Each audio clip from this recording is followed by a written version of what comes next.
Hello everyone. तो आज मैं आपके लिए लेकर आई हूँ इकोनॉमिक्स का चैप्टर 4 जिसका नाम क्या है, कंज्यूमर राइट्स। अभी आप पिक्चर में देख सकते हो कि कंज्यूमर का मतलब बेसिकली होता क्या है, कस्टमर। आप कोई भी सामान खरीद रहे हो, आप कंज्यूमर बन गए है ना।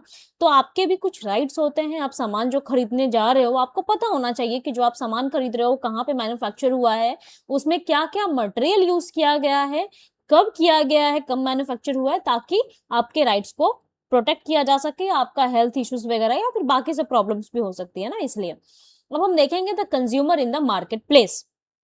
सो consumer is a person who buys goods और services for a personal use. आप कोई भी सामान खरीद रहे हो मार्केट प्लेस से, या कोई भी सर्विसेज, एजुकेशन का सर्विस ले रहे हो, हेल्थ केयर सर्विस ले रहे हो, ट्रांसपोर्टेशन सर्विस ले रहे हो, कोई भी आप सर्विस ले रहे हो, तो वो क्या हो गया, आप कंज्यूमर बन चुके हो, है ना। In the market place consumer plays an important role, but they are often exploited by the sellers and producers. देखो, अब कंज्यूमर बहुत ज्यादा इंपॉर्टेंट रोल निभा रहे हैं। आपको भी पता होगा कैसे। अभी आप सामान खरीदने जा रहे हो तो उससे क्या चल रहा है, उनका लाइफ चल रहा है, उनका घर चल रहा है ना। तो आपका रोल तो बहुत ज्यादा यहाँ पे इंपॉर्टेंट है, बट आप ही के साथ अगर एक्सप्लॉयटेशन किया जा रहा है ना, किसके द्वारा, सेलर्स एंड प्रोड्यूसर्स के द्वारा, तो आपका कुछ तो राइट होगा कि आपका एक्सप्लॉयटेशन ना हो। तो होता कैसे है, सो consumer exploitation can be like done in many ways, है ना। जैसे अंडर वेट हो गया या अंडर मेजरमेंट हो गया। आप जा रहे हो 1 केजी चीनी लेने के लिए, 1 केजी चावल लेने के लिए, और आपको 100 ग्राम कम दिया जा रहा है। तो समझो, प्रत्येक कंज्यूमर के साथ अगर हो रहा है 100 ग्राम का मिसमैच हो रहा है, तो यहाँ पे क्या हो रहा है, उनकी कमाई बहुत ज्यादा हो रही है, लेकिन आपका क्या हो रहा है, एक्सप्लॉयटेशन हो रहा है। सब्जी आप लेने जा रहे हो, वहां पे आप सब्जी उठा रहे हो, तो आपको लगता नहीं कि आपने 5 केजी लिया है, बट आपने 5 केजी का पैसा पेमेंट किया है ना। तो ये भी क्या हुआ, एक्सप्लॉयटेशन हो गया। पुअर क्वालिटी आप ले रहे हो, पुअर क्वालिटी ऑफ प्रोडक्ट्स। मान लो आप कहीं मॉल जा रहे हो या कोई दुकान में जा रहे हो, चिप्स वगैरह का देख रहे हो, चिप्स आपको बोल रहे हो वो सस्ता में है, ऑफर में है, लेकिन बेसिकली इसके पीछे का रीजन ये भी हो सकता है, उन्होंने ऑफर में इसलिए डाला हो क्योंकि वो एक्सपायर हो चुका है। तो आप ये सब चीज का आपको ध्यान रखना पड़ता है कि आप एक्सपायरी डेट देखो, और नहीं है तो पूछो। ये चीज हो गया।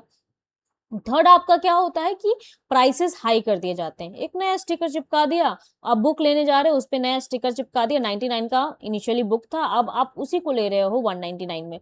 तो उनका तो 100 का सिर्फ एक बुक पे फायदा हो गया, और आपके साथ क्या हुआ, एक्सप्लॉयटेशन हुआ आपके राइट्स का। डुप्लीकेट और फेक गुड्स हो गया। अभी आप कोई भी ब्रांड का कपड़ा लेने जाते हो और आपको बोल रहे कि अरे गुची हो गया या फिर H&M का कपड़ा है, लेकिन आपको सिर्फ 200 में मिल रहा है या 500 में मिल रहा है। लेकिन आपको पता है रियलिटी कि जो भी ब्रांड के कपड़े होते हैं, या फिर कोई भी ब्रांड का पर्स हो गया, मेकअप प्रोडक्ट हो गया, जो भी आप ले रहे हो, तो वो महंगे ही होते, बट वो सस्ते में मिलते। वो बेसिकली करते क्या है, मान लो जो भी ब्रांड का नेम हो गया, लोगो हो गया, थोड़ा सा उसके साथ छेड़छाड़ कर देंगे, और उससे कंज्यूमर को आइडिया भी नहीं लगता है कि जो वो खाने वाले हैं या पहनने वाले हैं, वो उनको जो चाहिए था, उस वो जो सोचकर उन्होंने लिया है, वो एक्चुअली में उनको मिला नहीं है। फिर देखो, यहाँ पे मिसलीड करने का काम क्या करता है, एडवर्टीजमेंट। आप देखते रहते हो, कोई बैनर आप देख रहे हो, टीवी में देखते हो, एड वगैरह जो देखते हो, उसमें आपको दिखाता है कि ये फ्रेश फ्रूट जैम है, बट वो फ्रेश फ्रूट नेम होता है कंपनी का। वो ऐसा नहीं है कि वो जैम है जो फ्रेश फ्रूट से बनाया गया है। जब पकड़े जाओ तो ये सीधा बोलते हैं ये तो हमारी ब्रांडिंग है, तो कंपनी का नेम है, हमने ऐसा ऐसा कब बोला है कि वो फ्रेश फ्रूट का होता है। तो कंपनी के नेम में डालने में या ब्रांडिंग करने में वो कुछ भी लिख सकते हैं। तो ये सब आपको ध्यान में रखना पड़ता है ना। आप देखोगे पीछे कोई भी आप सामान खरीदते हो, खासकर जो पैक्ड चीज होती है, उसमें होता है कि ये चीजें, ये मटेरियल इतना यूज हुआ है, तो वो सारा कुछ देख के इंसान को खरीदना चाहिए। फिर है कि अब नीड क्यों है उनके कंज्यूमर के प्रोटेक्शन को। पॉइंट बोलने से पहले मैं समझो, अगर आप मेकअप प्रोडक्ट खरीद रहे हो, खाने का कुछ सामान ले रहे हो, और आपको एक्सपायर मिल गया, आपका जो क्वालिटी आपको चाहिए था, आपके बॉडी को जो चाहिए वो आपको नहीं मिला, तो स्किन खराब हो सकता है मेकअप प्रोडक्ट से, करेक्ट। दूसरा, आप जो कपड़े पहन रहे हो तो स्किन रेसेस हो सकते हैं, बीमारियां हो सकती हैं। ये हो गया। फिर खाने का अगर कुछ ऐसा हो रहा है तो क्या हो सकता है, उससे भी बीमारियां हो सकती है। इसलिए कंज्यूमर के राइट्स को प्रोटेक्ट करना बहुत ज्यादा जरूरी हो गया है। अब क्यों जरूरी है, क्योंकि उनके पास लिमिटेड इंफॉर्मेशन होता है। जो भी वो प्रोडक्ट खरीद रहे हैं उनको थोड़ी पता है कि वहां पे बना कहाँ पे है, उसमें कौन सा रॉ मटेरियल यूज हुआ है, और उसकी क्या क्वालिटी रही होगी। So producers are mainly focused on the profit making. Producer को कोई मतलब नहीं है आपके हेल्थ से, आपके जो भी कंडीशन से, सिचुएशन से उनको कोई मतलब नहीं होता, उनको बस प्रॉफिट कमाना होता है, वो कुछ भी बोलकर बेचेंगे। So there is often unfair trade practice. अब ये अनफेयर है, कंज्यूमर में नॉट नो देयर राइट्स। और ऐसा भी हो सकता है कि बहुत सारे कंज्यूमर्स जो हैं आज भी अपने राइट्स को नहीं समझते। देखो, द कंज्यूमर प्रोटेक्शन एक्ट, ये एक्ट 1986 में आया हुआ है, अभी है 2026। अभी समझो 1986 से 1996, फिर 206, 16, लगभग 40 इयर्स, है ना, 39 इयर्स पास हो चुका है, और अभी भी आपके साथ क्या हो रहा है, एक्सप्लॉइटेशन हो रहा है, अभी भी अपने राइट्स को आप नहीं समझ पा रहे हो। तो इसमें रोल क्या है गवर्नमेंट का, हम ये देखेंगे। गवर्नमेंट का रोल तो होना चाहिए, तो कंज्यूमर को प्रोटेक्ट करने के लिए लॉ बनाने का काम है उनका। फिर ऐसा कुछ कोर्ट सेटअप करो जहाँ पे उनके केस की सुनवाई की जाए, अगर वो केस करते हैं, जैसे डिस्ट्रिक्ट लेवल पे हो गया, स्टेट लेवल पे या नेशनल लेवल पे हो गया। क्रिएटिंग अवेयरनेस अमंग पीपल, उनका काम है कि भाई जो भी लोगों को एडवर्टाइजमेंट दिखाया जा रहा है उसको वेरीफाई करना, करेक्ट, कि वो सही है या नहीं है, जो वो बताना चाह रहे हैं वो सही है कि नहीं है। The role of the consumer organization, consumer organization help by spreading the awareness about rights. क्या उनका काम क्या है कि भाई जो भी ऑर्गेनाइजेशन बनाया गया है कंज्यूमर के राइट्स को प्रोटेक्ट करने के लिए, तो आप अवेयरनेस फैलाओगे ना, लोगों को बताओगे। जैसे एड के थ्रू कोई कंपनी अपना प्रोडक्ट बेचती है, तो आप एड के थ्रू बताओगे कि आपके राइट्स क्या है। Guiding people on how to file the complaints. अब लोगों को पता ही नहीं है कि अगर मेरे साथ चीट किया गया है तो कौन-कौन से रूल रेगुलेशंस हैं, या फिर कहाँ पे जाके मुझे केस करना है, उनके खिलाफ कंप्लेन करना है, तो वो भी लोगों को बताना है। प्रोवाइडिंग द लीगल सपोर्ट, उसके बाद लीगली उनको सपोर्ट भी करना पड़ता है, जैसे consumer international works globally for the consumer protection. Example में है आपका, जो इंटरनेशनल लेवल पे काम कर रही है। So importance of the consumer movement, protect consumer from the exploitation. पहला तो एक्सप्लॉयटेशन जो उनके साथ हो रहा है उससे उनको बचाया जा सकता है। फेयर ट्रेड प्रैक्टिस, अब देखो फेयर मतलब ही हो गया कि कोई भी चीज सही होना ही चाहिए, आप ट्रेड ले लो या फिर कुछ भी हो गया, तो ये भी इंश्योर करता है। फिर प्रोमोट अवेयरनेस एंड रिस्पॉन्सिबिलिटी, कि भाई उनकी क्या रिस्पॉन्सिबिलिटी है, जो प्रोड्यूसर है या सेलर है उनकी क्या रिस्पॉन्सिबिलिटी है, सही प्रोडक्ट बेचना, जो सच है उसके साथ बेचना। फिर strengthen the voice of the consumer, उसके बाद जो अगर उनके साथ चीट किया जा रहा है कंज्यूमर के साथ, तो अपने वॉइस को रेज कर सकते हैं, कंप्लेन कर सकते हैं, सवाल उठा सकते हैं। सो ये हो गया आपका इंपॉर्टेंस ऑफ कंज्यूमर मूवमेंट। तो हमने क्या क्या देखा, हमने ये देखा कि कंज्यूमर होता क्या है, और उसको कंज्यूमर का एक्सप्लॉयटेशन क्या कैसे किया जा रहा है, और क्यों जरूरी है उनके प्रोटेक्शन, कंज्यूमर के राइट्स को प्रोटेक्ट करने का, वो देखा। फिर कंज्यूमर मूवमेंट क्या होता है, कंज्यूमर प्रोटेक्शन एक्ट एक्ट कब आया था, 1986 में आया था। फिर रोल क्या है गवर्नमेंट का कंज्यूमर्स के प्रति, उनके राइट्स के प्रति। फिर कंज्यूमर ऑर्गेनाइजेशन क्या काम करता है, और कंज्यूमर मूवमेंट का इंपॉर्टेंस क्या है, ये सारा हमने देखा। अब हम एक सिंपल एग्जांपल से समझते हैं, रेजी का केस जो एनसीईआरटी में मेंशन किया हुआ है। So Reji bought a mobile phone from the shop, वो जाता है मोबाइल फोन लेने के लिए शॉप से। After a few days he found that the phone had a defect. तब कुछ दिन के बाद उसको क्या पता चलता है कि फोन में कुछ डिफेक्ट है ना, the product was not working properly. अभी मान लो आप कोई फोन लेने जा रहे हो, तो आपको वारंटी बोलते हैं कि 1 साल का वारंटी है, 4 साल का वारंटी है, 10 साल का वारंटी है, लेकिन आपको वो वारंटी कार्ड ही नहीं दे रहे हैं। तो आप जब वापस रिटर्न करने जाओगे या फिर उनसे क्वेश्चन करने जाओगे, तो पूछेंगे कि मैंने आपको कहाँ कब बोला था। तो आपके पास कोई तो प्रूफ होना चाहिए ना, जिसके बेसिस पे आप कंप्लेन कर सकते हो। So he went back to the shop to get the phone and replace and repaired. वो बोलता है कि भाई या तो रिप्लेस करके मुझे नया फोन दे दो, नहीं तो इसको रिपेयर करो। However the shopkeeper refuse to take the responsibility and did not help him. अब शॉपकीपर वहां पे हो जाता है, इनकार कर देता है कि भाई मैंने मेरी कोई गलती नहीं है, मैं नहीं कर सकता।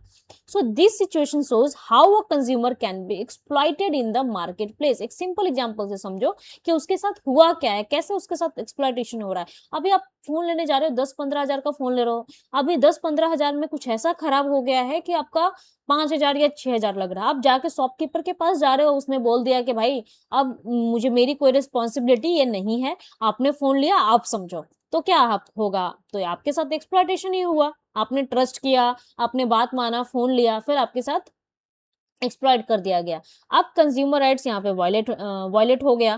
पहला है हमारा right to safety. Reji was sold a defective product, Reji was sold a defective product which was not safe to use. अब जो उसको बेचा गया रेजी को, वो क्या है, सेफ्टी प्रोडक्ट नहीं था, एक डिफेक्टिव प्रोडक्ट था।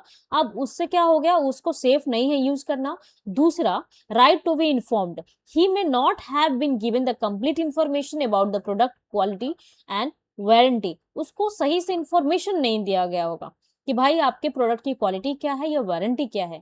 फिर right to choose, he might not been given proper options और वाज मिसलीड वाइल बाइंग। अब बोल बेचते वक्त मैंने अभी समझाया कि वो बेचते वक्त कुछ भी बोलते हैं ना, वो कितना सच है कितना झूठ है अब तय नहीं कर सकते ऐसे ही बिना प्रूफ का। तो हो सकता है उस टाइम पे सही से उसको चूज करने ना दिया गया हो, कुछ मिसलीड कर दिया गया होगा बोलकर कुछ भी। Right to seek redressal, the shopkeeper refuse to repair और रिप्लेस द डिफेक्टिव प्रोडक्ट। अभी क्या हो रहा है कि शॉपकीपर ने मना कर दिया तो वो राइट वॉयलेट हो रहा है। Right to be heard, Reji's complaint was not taken seriously by the seller. आप वो जो कंप्लेन कर रहा है तो सेलर उसको सुन ही नहीं रहा है, जो कि गलत है। अब लीगल सपोर्ट क्या है, Reji can file a complaint under the consumer protection act 1986 in a consumer court. अब उसको क्या करना चाहिए, जो भी हमारा जो एक्ट हमारे लिए बनाया गया है, एक कंज्यूमर के राइट्स को प्रोटेक्ट करने के लिए बनाया गया है, उसके तहत वो क्या कर सकता है, कोर्ट में केस कर सकता है। अब information about goods and services, consumer need proper and complete information about the goods and services before buying them and this helps them make the right choice and protect them from being cheated. अभी consumer को क्या चाहिए कि भाई आप कोई भी सामान खरीदने जा रहे हो तो उसको प्रॉपर उसका इंफॉर्मेशन होना चाहिए कि जो वो गुड या सर्विस ले रहा है खरीद रहा है उससे उसको कितना फायदा है ना, या फिर उसमें क्या प्रॉब्लम है, जो भी है वो उसका चॉइस होगा फिर कि उसको कौन सा लेना है। इससे क्या होगा, उसके साथ चीटिंग नहीं होगी। What information should a consumer check, सबसे पहले price, check the maximum retail price printed on the product कि भाई उसका प्राइस क्या है। अभी प्राइस आप मान लो 100 रुपए है, आप जा रहे हो तो बिल आपका 120 का बन रहा है, तो ये तो गलत हो गया, चीटिंग हुआ एक तरीके का। फिर manufacturing date and expiry date कि भाई वो बना कब है और वो कब प्रोडक्ट जो होगा वो एक्सपायर होने वाला है। फिर क्वांटिटी एंड वेट कि जो क्वांटिटी या वेट उसमें दिया गया है उतना क्वांटिटी वेट है या नहीं ये। फिर इंग्रेडिएंट यूज्ड, उसमें कौन कौन से मटेरियल यूज किया गया है, जैसे मान लो मेडिसिन हो गया तो उसमें कौन कौन से रॉ मटेरियल यूज किया गया, कोई फूड हो गया या कॉस्मेटिक हो गया, तो ये सब पे कि कौन कौन सा इंग्रेडिएंट यूज किया गया है। फिर warranty and guarantee, check the warranty and guarantee period for the repair and replacement. अगर कोई आप सामान ले रहे हो तो आपको ये ध्यान रखना पड़ेगा कि उसका क्या वारंटी है या क्या गारंटी पीरियड है ना, उस पीरियड के अंदर अगर वो चीज खराब होता है तो उनकी जिम्मेदारी बनती है कि वो आपको बना कर देंगे। फिर instructions for the use, read the instructions carefully for the safe and the better use of the product. फिर इंस्ट्रक्शंस को पढ़ना ताकि आप सही से यूज कर सको। अभी देखो बहुत सारे ऐसे सर्टिफिकेशन मार्क्स है, जैसे मान लो आप सोना लेने जाते हो तो होता है ना कि हॉल मार्क का निशान उस पे है कि नहीं, आपने बहुत सारे ऐड देखे होंगे कि हॉल मार्क का निशान चेक करो कि तभी पता चलेगा वो रियल गोल्ड है या नहीं है। तो वैसे ही कुछ जैसे इंडस्ट्रियल प्रोडक्ट के लिए आईएसआई मार्क बनाया गया है। फिर आप ये देखो एग्रीकल्चर के लिए एजी मार्क है, गोल्ड ज्वेलरी के लिए हॉल मार्क है। इंफॉर्मेशन जो होना चाहिए उसका क्या इंपॉर्टेंस है, helps in making the inform decision, ताकि वो डिसीजन सही से ले पाए तो उनको कौन सा सामान खरीदना है, उनके बजट में है नहीं है, जो भी है तो कंज्यूमर का डिसीजन होना चाहिए और सही डिसीजन होना चाहिए। Protect the consumer from the fraud and exploitation. अब उनको क्या होगा, इन्फॉर्मेशन से मान लो गोल्ड ज्वेलरी खरीदने जा रहे हैं, अब उस पर हॉल मार्क नहीं है तो उनको पता चल जाएगा कि भाई ये फ्रॉड हो रहा है हमारे साथ। तो इससे ये भी पता चलता है कि अगर मार्क जो है होना चाहिए क्वालिटी मार्क वो नहीं है तो। फिर ensure the value for the money, अब कोई भी पैसा कमा रहा है बहुत मेहनत से कमा रहा है, मैं यूट्यूब बना रही हूँ तो क्यों बना रही हूँ, ताकि आपको भी फायदा हो और मुझे भी फायदा हो, है ना। तो उस चीज का वैल्यू करना। फिर build trust in the market, सबसे फिर चौथा जो सबसे इंपॉर्टेंट पॉइंट है कि भाई आप ईमानदारी दिखाओ, कंज्यूमर के साथ ईमानदारी दिखाओ जब आप अपना मार्केट में जा रहे हो। Consumer right to be informed, consumer have the right to know all the details about the product, if the information is hidden और false they can take the action under the consumer protection act. अब consumer कोई भी चीज सामान खरीद रहा है उसके बारे में उसको राइट है कि उसको सब कुछ इन्फॉर्मेशन दिया जाए। अगर वो इन्फॉर्मेशन हिडन कर दिया गया या फिर फॉल्स है इन्फॉर्मेशन निकल गया तो उसका बिल्कुल ये है राइट है कि वो एक्शन ले सकता है, कोर्ट में केस कर सकता है। सो कंक्लूजन क्या है हमारा, proper information about the goods and services is essential for every consumer. क्या यहाँ पे हो रहा है कि जो भी इंफॉर्मेशन दिया जा रहा है गुड एंड सर्विसेज का वो बहुत इंपॉर्टेंट है कि सारे कंज्यूमर्स को मिले। And aware consumer can avoid being cheated and make better purchasing decision. जो भी हमारा कंज्यूमर है वो अवॉइड करे, उसको अवॉइड किया जाए कि भाई उसके साथ चीटिंग नहीं हो, और उसका डिसीजन, जो परचेसिंग डिसीजन है उसका, वो बेटर होना चाहिए। Where should consumers go to get the justice? अब कंज्यूमर जाएंगे कहाँ, है ना? तो कुछ कुछ कंज्यूमर कोर्ट्स बनाया गया है जिसको रिड्रेसल एजेंसीज बोलते हैं। Three tier consumer court system in India. पहले तो आपका हो गया डिस्ट्रिक्ट लेवल पे। For a case involving the lower value up to a certain limit, एक लिमिट तय की गई होगी कि भाई अगर इस लिमिट तक का आपको शिकायत करना है, आपका प्रोडक्ट इस लिमिट के पैसे तक का है, तो आप कहाँ पे शिकायत करोगे। लोकेटेड इन एवरी डिस्ट्रिक्ट, हर डिस्ट्रिक्ट में होता है। This is the first level where the most complaints are filed. ये ऐसा पहला लेवल है जहां पे ज्यादातर कंप्लेंट फाइल की जाती है। दूसरा आपका हो जाता है state consumer disputes redressal commission, state commission जिसको बोलते हैं। Handle cases of the higher value, थोड़ा सा वैल्यू अगर हाई कर दो तो वो कौन देखता है, स्टेट कमीशन देखता है। Also here the appeals against the decision of the district forum. अगर मान लो आप डिस्ट्रिक्ट कोर्ट में जा रहे हो और आपके साथ वहां पे भी इनजस्टिस हुआ, तो उसके खिलाफ भी चीजें आप स्टेट कमीशन के पास रख सकते हो। फिर आपका आता है नेशनल कंज्यूमर डिस्प्यूट्स। जैसे highest level at the national level है ये, जैसे सुप्रीम कोर्ट हो गया, बिल्कुल वैसा ही नेशनल कमीशन होता है। Deals with the high value cases, here the appeal against the decision of the state commission. अब स्टेट के खिलाफ आप वहां पे कंप्लेन कर सकते हो। तो आप देख रहे हो एक लेवल बन गया, एक हायरकी बन गया है यहाँ पे। पहले डिस्ट्रिक्ट, अगर डिस्ट्रिक्ट के बारे में भी कंप्लेन हो तो आप जा सकते हो स्टेट के पास, स्टेट में भी अगर आपको प्रॉब्लम है तो आप जा सकते हो नेशनल लेवल पे। तो इससे क्या हो जाएगा, आपके जो भी राइट्स है उसको प्रोटेक्ट किया जाएगा अंडर कंज्यूमर प्रोटेक्शन एक्ट 1986। अब जो हो गया है 2019 में कुछ अपडेट आया है। How to file a complaint, write a complaint clearly explaining the problem, क्या प्रॉब्लम है आपको।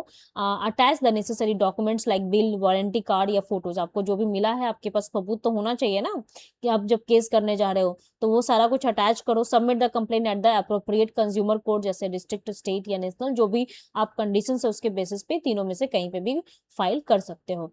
Who can file a complaint, any consumer who has bought the goods और यूज द सर्विसेज। कोई भी जो सामान खरीद रहा है वही तो कंप्लेन कर सकता है। The complaint can be filed by the consumer और हिज रिप्रेजेंटेटिव, या तो कंज्यूमर या उसके रिप्रेजेंटेटिव, पेरेंट्स हो गए, फ्रेंड्स हो गए, जो भी है वो केस कर सकते हैं। Legal hairs can also file the complain in case of the death of the consumer. मान लो कुछ ऐसा कुछ ज्यादा ही बवंडर हो गया है, तो वहां पे कंज्यूमर का डेथ हो गया, तो जो उसके लीगल राइट्स जिसके है पास है, जो पेरेंट्स हो गए या भाई बहन जो भी है, तो वो भी फाइल कर सकता है। कंक्लूजन क्या है यहाँ पे, the three tier consumer court system ensure the easy, quick and affordable justice, कि भाई आपको जस्टिस मिले for the consumer and the protect their rights against unfair trade practice. जो भी अनफेयर ट्रेड प्रैक्टिसेस चल रहा है उसके खिलाफ अगर आप कंप्लेन दायर करते हो तो। Learning to become the well informed consumer. अब आप हम ये देखेंगे कि आप एक अच्छा कंज्यूमर कैसे बन सकते हो, वेल इन्फॉर्म्ड कंज्यूमर कैसे बन सकते हो। So a well informed consumer is aware of his rights and responsibilities. उनको पता होता है कि उनका राइट क्या है और रिस्पॉन्सिबिलिटी क्या है। Such a consumer makes the right choice and is not exploited in the market place. उनको पता होता है कि कौन सा सामान चूज करना या खरीदना सही रहेगा, तो ताकि उनका एक्सप्लॉइटेशन मार्केट में ना हो। So be aware of your rights. जो भी आपको राइट दिया गया है, जैसे right to safety, right to be informed, right to choose, right to be heard, right to seek redressal, right to consumer education, तो ये सारे राइट्स के बारे में आपको पता होना चाहिए। फिर चेक इन्फॉर्मेशन केयरफुली। कौन कौन से इन्फॉर्मेशन प्रोडक्ट में आप देखना चाहिए आपको। प्राइस हो गया, क्वालिटी हो गया, क्वांटिटी एंड वेट हो गया, manufacturing and expiry date, ingredients जैसे फूड या मेडिसिन कॉस्मेटिक के लिए, वारंटी एंड गारंटी हो गया, इंस्ट्रक्शंस फॉर द यूज, कि भाई इसको यूज कैसे करना, ये बहुत इंपॉर्टेंट है, इसमें लोग बहुत ज्यादा गलतियां करते हैं। फिर कंपेयर एंड चूज वाइजली। आप कंपेयर करो दो सामान को, है ना, प्राइस के बेसिस पे, क्वालिटी के बेसिस पे, safety, value for the money, reviews and feedback क्या उसको मिले। आप देखते हो ऑनलाइन सामान जब आप लेते हो तो आप रेटिंग वगैरह चेक करते हो कि उसकी रेटिंग क्या है, क्या क्या कमेंट्स आए हुए है ना, तो वैसे ही आपको ध्यान रखना चाहिए। So keep records and will. आपके पास जो भी आप सामान खरीद रहे हो तो आपके पास बिल होना चाहिए ताकि आप केस कर सको, है ना, आपके पास कुछ तो प्रूफ होना चाहिए। तो डिटेल्स ऑफ द प्रोडक्ट हो गया, date of purchase, price paid हो गया, वारंटी गारंटी, जो भी आपको मिला है आप उसका कैश मेमो हो गया अपने पास रखो। Say no to unfair practices. No करना सीखो जब आपके साथ गलत है, आपको पता है कि आपको मिसलीड किया जा रहा है या आपके साथ चीट किया जा रहा है मार्केट में, तो आप ना करना सीखो। डिफेक्टिव और अनसेफ प्रोडक्ट अगर आपको दिया जा रहा है या कोई भी आप जबरदस्ती दिया जा रहा है, कोई बहाने से दिया जा रहा है, तो आप ना करना सीखो कि भाई मैं ये नहीं ले सकता, ये डिफेक्टिव है, ये अनसेफ है, ये हमारे राइट्स के खिलाफ भी है। सो मिसलीडिंग एडवर्टीजमेंट, उसको भी अगर आपको एडवर्टाइज कोई कर रहा है तो, और एडवर्टाइज करके मिसलीड कर रहा है तो उसके लिए अभी आप ना कर सकते हो। फॉल्स प्रोमिसेस अगर कर रहा है तो उसके लिए, over changing, hidden charges in the services, कुछ चार्जेस जीएसटी के नाम पे वो सब, तो वो सब प्रॉपर आप चेक करके जो भी अनफेयर है उसके खिलाफ बोल सकते हो, है ना। सीक रिड्रेसल व्हेन नीडेड, अगर आपको उसके बाद भी चीट किया जा रहा है, आप सेटिस्फाई नहीं हो, जो आपको बताया गया है उसके हिसाब से आपको गुड या सर्विसेज नहीं मिला है, तो आप कंप्लेन कर सकते हो, है ना। जो भी आप जिससे भी सर्विस ले रहे हो, या सेलर हो गया, प्रोड्यूसर हो गया, सबके खिलाफ आप कंप्लेन कर सकते हो। Approach a consumer organisation, file a complaint in the consumer court, जैसे डिस्ट्रिक्ट हो गया, स्टेट या नेशनल कमीशन हो गया। तो अब जो हो गया कंज्यूमर प्रोटेक्शन एक्ट 2019 के हिसाब से आपके कुछ राइट्स हैं, उसके लिए आप कर सकते हो। Benefits of being a well informed consumer, तो एक्सप्लॉयटेशन को अवॉइड करना, make better choice, save money and time, encourage fair trade practice, builds a strong and responsible society. मान लो कहीं सामान खरीदने जा रहे हो, खाना खाने जा रहे हो, आपको पता है कि जो आपको सर्विस मिला है वो क्या हो रहा है, गलत है वो, तो ऐसा नहीं कि ठीक है कोई बात नहीं जाने दो, आप उसको बोलो कि भाई ये आपने जो सर्विस प्रोवाइड किया है, आपने जो फूड प्रोवाइड किया है उसकी क्वालिटी अच्छी नहीं है ना। फीडबैक देना उसको बहुत ज्यादा जरूरी है, और ये भी बोलो कि आपको इसमें काम करना चाहिए, और आपके साथ अगर ज्यादा अनफेयर है तो आप कोर्ट वगैरह में भी केस कर सकते हो। सो कंक्लूजन ये निकला कि N informed consumer is an empowered consumer, stay alert, stay informed and make the right choice always, है ना। तो ये सारी चीजों का, अगर आपको कंटेंट और वीडियो अच्छा लगा तो प्लीज मेरे चैनल को करो लाइक, शेयर एंड सब्सक्राइब। अगर कोई टॉपिक पे आपको अलग से वीडियो चाहिए तो मैं वो भी आपके लिए लेकर आऊंगी। तो मिलते हैं नेक्स्ट वीडियो में एक नए कंटेंट के साथ, तब तक के लिए बाय बाय।